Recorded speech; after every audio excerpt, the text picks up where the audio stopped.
ने मुझे बजट पर चर्चा करने का अवसर प्रदान किया, इसके लिए आपको हृदय से धन्यवाद।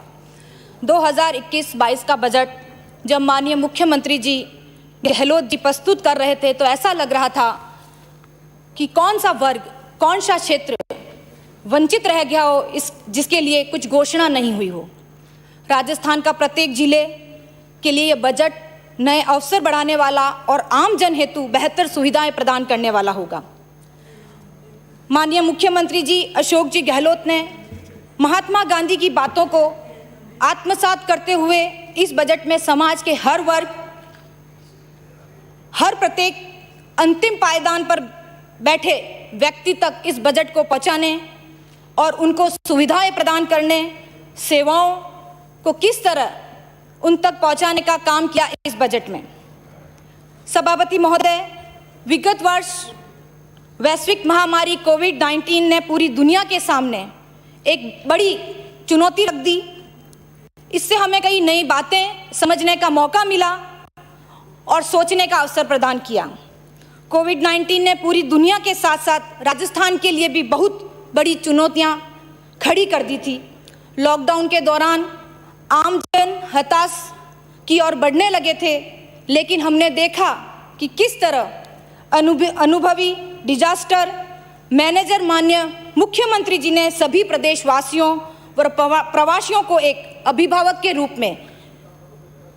की तरह संभाला और उनकी चिकित्सा, भोजन की व्यवस्था व सार संभाल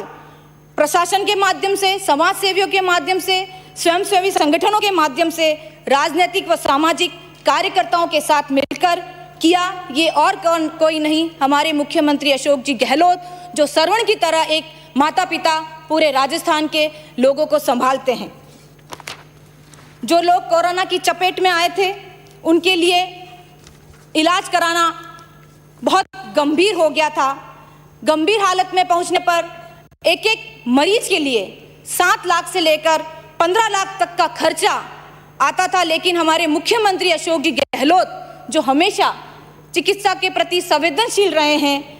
उन लोगों को न केवल मुफ्त इलाज करवाया और एक ऐसा नारा दिया कि न कोई भूखा सोए और न कोई पैदल चले। इस बात को आत्मसात करते हुए सभी प्रवासी कामगारों को, हमारे भाइयों को बगैर किसी भेदभाव के निःशुल्क बस, रेल द्वारा परिवहन की व्यवस्था की, ताकि वो सभी लोग अपने परिवारों के साथ मिले जो काफी लंबे समय से अपने घर से दूर रह रहे थे। इन सभी बातों के लिए हम सभी प्रदेशवासी हमारे संवेदनशील गांधीवादी नेतृत्व प्रदान करने वाले माननीय मुख्यमंत्री जी का आभार प्रदान करते हैं। सभापति महोदय, मैं जोधपुर से आती हूं और जोधपुर में जिस तरह मुख्यमंत्री जी ने सौगातें प्रदान की है, जोधपुर वासियों की तरफ से बहुत हृदय की गहराइयों से धन्यवाद प्रकट करती हूं। जिस तरह हमेशा से ही मुख्यमंत्री जी स्वास्थ्य के लिए प्रति गंभीर होते हैं, संवेदनशील होते हैं, और जिस तरह उन्होंने जब भी वो सरकार में रहे हैं, निःशुल्क दवा योजना के माध्यम से आम जन को मदद पहुंचाई है, उसका एक उदाहरण जिस तरह जापान जैसे विकसित देश भी राजस्थान में आकर इन चीज़ों को देखते हैं कि किस तरह मुख्यमंत्री जी इन चीज़ों को चलाते हैं और आम जन को ये निःशुल्क दवा वितरण की योजना के तहत लाभ पहुंचाते हैं। हमारे जोधपुर और पश्चिमी राजस्थान का सबसे बड़ा अस्पताल मथुरा दास माथुर चिकित्सालय में 17 करोड़ रुपए की लागत से नवीन डायग्नोस्टिक विंग का निर्माण करना, मेडिकल कॉलेज में गठिया रोग के लिए इम्यूनोलॉजी विभाग और रूमेटोलॉजी विभाग की स्थापना करना, इसके साथ साथ कोविड जैसी गंभीर बीमारियों और अन्य बीमारियों के लिए क्रिटिकल केयर सेंटर की स्थापना करना और इसके साथ साथ 50-50 बेड आईसीयू के निर्माण करना, ये एक बेहतर प्रबंधन को दर्शाता है। राज्य में बच्चों की गंभीर स्थिति को देखते हुए गर्भवती महिलाओं की बेहतर सुविधा प्रदान करने के लिए उन्होंने पश्चिमी राजस्थान का सबसे बड़ा अस्पताल जोधपुर में स्थित उमेद अस्पताल में 50 करोड़ रुपए की लागत से राष्ट्रीय स्तर के उमेद अस्पताल में graduate institute of maternity and neonatology की स्थापना की, जिससे यह पता चलता है कि मुख्यमंत्री जी किस तरह बच्चों और महिलाओं के प्रति संवेदनशील हैं। पश्चिमी राजस्थान में कैंसर रोगियों की बढ़ती स्थिति को देखते हुए जो हर सबसे बड़ा अस्पताल एमडीएम की ओर हर मरीज जाता है और अपने इलाज की ओर देखता है, वहाँ पर भी 30 करोड़ रुपए व्यय करके रेडियोलॉजी, रेडियोथेरेपी, सर्जिकल ऑन्कोलॉजी व मेडिकल ऑन्कोलॉजी की सुविधाएं विकसित करना, ये मुख्यमंत्री जी के लिए संवेदनशील स्थिति को दर्शाता है। और हमारे प्रतापनगर स्थित सूरसागर विधानसभा क्षेत्र में, मंडोर स्थित खुद स्वयं मुख्यमंत्री जी के क्षेत्र में इन सभी छोटे अस्पतालों को जिला अस्पताल घोषित करना और इसके साथ साथ पावटा जो हमारा अस्पताल है उसमें 150 से 300 बेडों की व्यवस्था करना और उसके ढांचे को सुव्यवस्थित करने के लिए 25 करोड़ रुपए की व्यय से इसको व्यवस्थित करना। इसके साथ साथ एक बहुत बड़ी बात मुख्यमंत्री जी हमेशा ध्यान रखते हैं, केवल हम सब मनुष्य बोलकर अपनी बात बताते हैं, हमें क्या परेशानी है, हमें क्या इलाज करवाना है, लेकिन पशुओं के लिए भी वो जिस तरह निःशुल्क व्यवस्था, दवाई की व्यवस्था की है, इस बार उन्होंने पशुओं के लिए 102 एम्बुलेंस की स्थापना करके जो पशुओं के प्रति अपने आप के प्रेम को दर्शाया है, वो अलग बात को दर्शाता है। इसके साथ साथ सड़क पर जो घायल व्यक्ति हो जाता है, लोग डरते हैं कि हम किस तरह घायल को अस्पताल पहुंचाएं, कहीं हम पे किसी प्रकार का कोई परेशानी नहीं हो जाए। इस बात को भी मद्देनजर रखते हुए मुख्यमंत्री जी ने एक कदम आगे बढ़ाते हुए घायलों को अस्पताल ले जाने के लिए 5,000 रुपये व प्रशस्ति पत्र के जो प्रावधान किया है, वो अपने आप में एक अनूठी मिसाल है। इसके साथ साथ आयुर्वेदिक को भी बढ़ावा देने के लिए डॉक्टर सर्वपल्ली राधाकृष्णन राजस्थान आयुर्वेदिक विश्वविद्यालय जोधपुर में आयुर्वेदिक वैन मैस पर्यटन को बढ़ावा देने के लिए प्राकृतिक वातावरण में ठहरने की सुविधा के लिए एक नए महाविद्यालय की घोषणा की, जो 10 करोड़ रुपए की लागत से बनाया जाएगा। इसके साथ साथ मुख्यमंत्री जी, मैं आपसे निवेदन करती हूं कि यूनानी महाविद्यालय खोलने की भी घोषणा की जाए, जिससे कि लोगों को आयुर्वेद के साथ साथ जो हमारा आयुर्वेदिक घर में हमारे रसोई में विद्यमान है, इसके साथ साथ यूनानी दवा भी लोगों को मिल सके। शिक्षा के क्षेत्र में मुख्यमंत्री जी हमेशा 2 बातों का विशेष ध्यान रखते हैं, चिकित्सा और शिक्षा। शिक्षा के क्षेत्र में भी एक अनूठी पहल करके और बहुत सारी सौगातें जोधपुर क्षेत्र में उन्होंने दी है। 400 करोड़ लागत से फिटनेस डिजिटल यूनिवर्सिटी की स्थापना, क्योंकि आजकल डिजिटल का जमाना है, बच्चे जो पढ़ाई करते हैं, हम पिछले 1 वर्ष से देख रहे हैं कोरोना काल में जिस तरह फ़ोन के माध्यम से, लैपटॉप के माध्यम से, वीसी के माध्यम से बच्चे पढ़ाई कर रहे हैं। और जो मुख्यमंत्री जी ने कोरोना काल में पूरे समय में वो केवल बैठे नहीं रहे, पूरे समय में अनेक हजारों घोषणाएं विधि के माध्यम से की, शुभारंभ किए वीसी के माध्यम से। तो इस चीज़ को दर्शाता है कि मुख्यमंत्री जी किस तरह डिजिटल से इस राजस्थान को जोड़कर एक और इस राजस्थान के विकास में पंक्ति को जोड़ना चाहते हैं। इसके साथ साथ माननीय मुख्यमंत्री जी ने 2021-22 में विशेष योग्यजन वाले आवासीय विद्यालय की स्थापना की जा रही है। अगर मुख्यमंत्री जी से निवेदन है कि वो मेरे विधानसभा में की जाए, तो उनको अलग से सुविधाएं व सुगमता मिल सकेगी। उच्च शिक्षा के लिए मूक बधिरों व समुचित अवसर प्रदान करने के लिए गांधी बधिर उच्च माध्यमिक विद्यालय माता के थान को महाविद्यालय बनाने की जो घोषणा की है, वो घोषणाकार जननायक ने दिव्यांगों के प्रति जो अपनी संवेदनशीलता प्रदर्शित की है। मंडोर में पॉलिटेक्निक महाविद्यालय की घोषणा करना और सूरसागर में कन्या महाविद्यालय की घोषणा करना, इस अवसर पर मैं ये कहना चाहूँगी कि मुख्यमंत्री जी हमेशा बालिकाओं की शिक्षा के प्रति आगे रहते हैं। इस अवसर पर सभापति जी, मैं सदन को ये जानकारी देना चाहती हूँ कि प्रतिपक्ष सदस्यों ने जिस तरह बजट की घोषणाओं को थोती घोषणा व झूठ का पुलिंदा कहा जा रहा है, लेकिन इन्हीं सदस्यों ने बजट घोषणा पर विश्वास प्रकट करते हुए राजस्थान पत्रिका में धन्यवाद और बधाइयों के जो ज्ञापन प्रकाशित किए हैं, उनसे ये बात नजर आती है कि विपक्ष भी इस बजट के लिए अपने आप अपनी प्रस्तावित किए हैं, अपनी छाप छोड़ता है और उनके बोलने के लिए कुछ भी नहीं रहा कि इस बजट में मुख्यमंत्री जी ने कुछ भी नहीं दिया। जोधपुर संभाग मुख्यालय में अल्पसंख्यक बालक छात्रावास खोलना मुख्यमंत्री जी की पंथ निरपेक्ष नीति पर चलने की मंशा जाहिर करता है। मुख्यमंत्री जी ने हमेशा से ही आवागमन के लिए भी बहुत सारी योजनाएं प्रस्तुत की है। जोधपुर में जब वो तीसरी बार मुख्यमंत्री बन के आए थे, तो उनका सपना था कि एक एलिवेटेड रोड का निर्माण हो, जिसकी डीपीआर भी प्रस्तुत की गई और तैयार हो गई है। लेकिन ये एक बहुत बड़ा प्रोजेक्ट है जिसको भारत सरकार को भेज दिया गया है। लेकिन मुझे ये कहते हुए बड़ा दुख होता है कि पूरे मारवाड़ में जो 25 सीटें बीजेपी लेके जाती है और हमारे लोकसभा क्षेत्र से गजेंद्र सिंह शेखावत जब जीत के जाते हैं और जब बजट प्रस्तुत होता है तो एक भी बड़ी घोषणा या छोटी घोषणा राजस्थान के मारवाड़ क्षेत्र के लिए नहीं होती है। ये बड़े शर्म की बात है, ये बड़ी शर्म की बात है। उस एलिवेटेड रोड के लिए जब मुख्यमंत्री जी पत्र लिखते हैं केंद्रीय मंत्री को तो अपनी वाहवाही लुटाने के लिए एलिवेटेड रोड के बड़े बड़े पोस्टर लगाए जाते हैं, अखबारों में अपने प्रकाशित किए जाते हैं, लेकिन ये झूठी वाहवाही है। मुख्यमंत्री जी खुद इस एलिवेटेड रोड के लिए चिंतित है, डीपीआर बन चुकी है और मुख्यमंत्री जी का सपना जरूर पूरा होगा। लेकिन विलंब लगने के लिए मुख्यमंत्री जी ने इस सपने को पूरे करने के लिए और प्रदेशवासियों को बेहतर सुविधा देने के लिए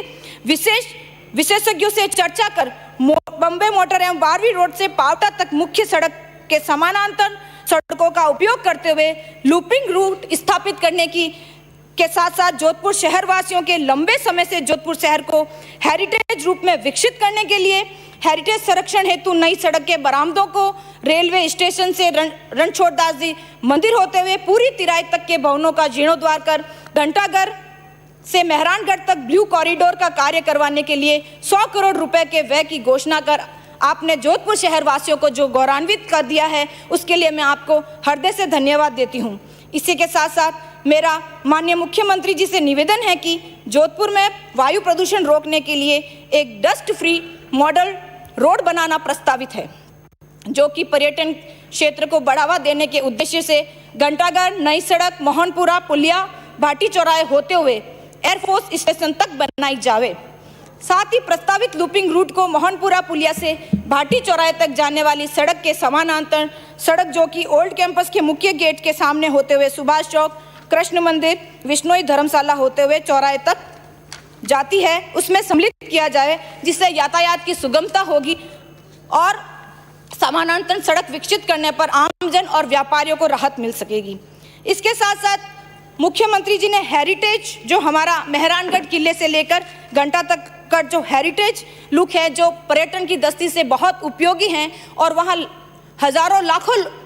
पर्यटन वहाँ हमेशा हर रोज आते हैं मेहरानगढ़ की तरफ, उस कार्य को विकसित करने के लिए वहाँ स्टोन पेमेंट का कार्य करने हेतु अतिरिक्त बजट राशि आवंटित करने के लिए मैं मुख्यमंत्री जी से निवेदन करूंगी।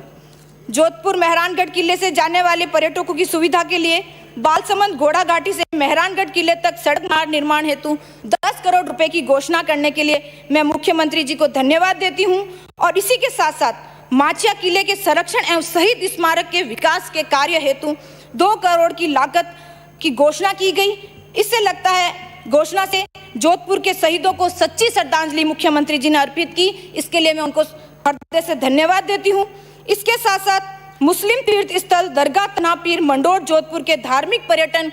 सर्किट बनाना, इसके लिए भी मैं मुख्यमंत्री जी को बहुत बहुत धन्यवाद देती हूँ। चाहे सीवरेज हो, चाहे सड़क हो, कहीं पर भी मुख्यमंत्री जी ने क्षेत्र को पीछे नहीं छोड़ा है। हमारे सीवरेज ट्रीटमेंट प्लांट को भी सुव्यवस्थित करने के लिए मुख्यमंत्री जी ने 309 करोड़ रुपए व्यय करने की घोषणा की है। और इसके साथ साथ खेल प्रेमियों के लिए भी बहुत बड़ी सौगात हमारे जोधपुर में मुख्यमंत्री जी ने दी है, जिसने पूरे खिलाड़ियों का दिल जीत लिया है। जोधपुर में हमेशा से ये मांग रही है कि एक आईपीएल मैच होने चाहिए और उस खिलाड़ियों के लिए वैभव जी गहलोत, जो आरसीए के चेयरमैन हैं, हमारे लोकसभा के प्रत्याशी रहे हैं, उन्होंने भी मांग की मुख्यमंत्री जी से कि एक ऐसा बजट दिया जाए जिससे हमारा बरकतुल्ला खां स्टेडियम वापस उसका जीर्णोद्धार हो और खेल प्रेमियों के लिए आईपीएल की सुविधा हो जाए। इस बात को ध्यान में रखते हुए 20 करोड़ रुपए उसके जीर्णोद्धार और सुदृढ़ीकरण के लिए दिए। इसके लिए मैं मुख्यमंत्री जी का बहुत बहुत धन्यवाद करती हूं, जिन्होंने हर एक खेल प्रेमियों का ध्यान रखते हुए खेल प्रेमियों का दिल जीता। इसके साथ साथ चैनपुरा स्कूल मंडोर जोधपुर में रेजिडेंशियल स्पोर्ट्स स्कूल बनाने की घोषणा की, जिससे वहां खिलाड़ियों का आवास, उनकी शिक्षा, खेल प्रशिक्षण की सुविधाएं मुफ्त में होगी, जिससे हमारा ग्रामीण में बैठा जो खिलाड़ी है वो यहाँ आने में बड़ा संकोच करता था। उनके आर्थिक स्थिति ठीक नहीं होने के कारण वो अपनी प्रतिभाओं को नहीं दिखा पाता था। अब उसको ये मुश्किल नहीं होगी और अपने खेल का उसे गला नहीं घोटना पड़ेगा। इन सभी बातों को मद्देनजर रखते हुए जिस तरह मुख्यमंत्री जी ने खेल के प्रति जो संवेदनशील तरीके से घोषणाएं की हैं, मैं उनके लिए उनको बहुत बहुत धन्यवाद देती हूं। जोधपुर शहर में कला और संस्कृति एक ऐसा समावेश है क्योंकि ये एक हेरिटेज क्षेत्र है। उस विधानसभा में अंतर्राष्ट्रीय स्तर के बड़े कार्यक्रम आयोजित किए जाने के लिए 60 करोड़ रुपए का एक नया ऑडिटोरियम कल्चरल सेंटर का निर्माण किया जाएगा, जिसमें 1000 से लेकर 500 लोगों के बैठने की सुविधा होगी। और टाउन हॉल के भी जीर्णोद्धार के लिए मुख्यमंत्री जी ने अलग से जो राशि पेश की है, जो कला और संस्कृति को दिखाता है, जो हमारे लोग हैं कला और संस्कृति के बीच, उनको बहुत बड़ी सौगात मिली है। इसके लिए मैं मुख्यमंत्री जी का बहुत बहुत धन्यवाद अर्पित करती हूँ। न्याय और कानून व्यवस्था एक और ऐसा हिस्सा जिसमें मुख्यमंत्री जी हमेशा संवेदनशील तरीके से काम करते हैं। हमारे न्याय और कानून व्यवस्था को बेहतर बनाने के लिए सभापति महोदय उन्होंने 50 करोड़ रुपए की लागत से एपीसीओ फेज द्वितीय डिजिटल रेडियो ट्रैकिंग सिस्टम की स्थापना की, जिससे जोधपुर वासी बड़े खुश हैं और जहां न्याय और व्यवस्था मिल सके। इसके साथ साथ जो पाक विस्थापित लोग हैं, काफ़ी लंबे समय से अपने रहने के लिए परेशान हो रहे थे कि हम किस तरह अपने आप के जीवन को व्यवस्थित करें। उस बात को ध्यान में रखते हुए मुख्यमंत्री जी ने पाक विस्थापितों को सामाजिक और आर्थिक संबल प्रदान करने के लिए विनोबा भावे नगर के अंतर्गत 1700 विस्थापितों के लिए ग्राम चौखा जोधपुर में 102 करोड़ रुपए की लागत से सस्ती दर पर आवास उपलब्ध कराया। ये उनके संवेदनशीलता की चरम सीमा पार करता है। इसके साथ साथ चाहे वो पर्यावरण हो, चाहे वो अलग तरह की योजनाएं हो, हर क्षेत्र में मुख्यमंत्री जी ने किसी को पीछे नहीं छोड़ा है। एक बहुत बड़ा हिस्सा जो बच्चों के लिए नशे की प्रवृत्ति को रोकने के लिए, जो बच्चे हमारे देश का भविष्य है, जो हमारे बच्चे देश का विकास है, जिस तरह मोदी जी ने जब प्रधानमंत्री बने थे तो कहा था कि मैं हर वर्ष 2 करोड़ नौकरियां दूंगा। आज वो 2 करोड़ क्या 2 लाख भी नौकरियां नहीं दे पाए हैं, जिससे हमारे बच्चे अलग दिशा की ओर भटक रहे हैं। उसी बात को मद्देनजर रखते हुए मुख्यमंत्री जी ने एक ऐसे प्रोग्राम की शुरुआत की। ऐसी परिस्थिति से बाहर निकालने के लिए नेहरू बाल संरक्षण कोष के तहत जोधपुर संभाग मुख्यालय पर समेकित बाल पुनर्निवास केंद्र की स्थापना स्वयंसेवी संस्थाओं के माध्यम से चरणबद्ध रूप से किए जाएंगी, जिससे बच्चों को नशे से छुटकारा मिल सके, उन्हें एक नई दिशा मिल सके, एक अच्छी दिशा मिल सके। इसके साथ साथ हर क्षेत्र में, चाहे वो शिक्षा का क्षेत्र हो, चाहे वो कर्मचारियों को कोविड में जिन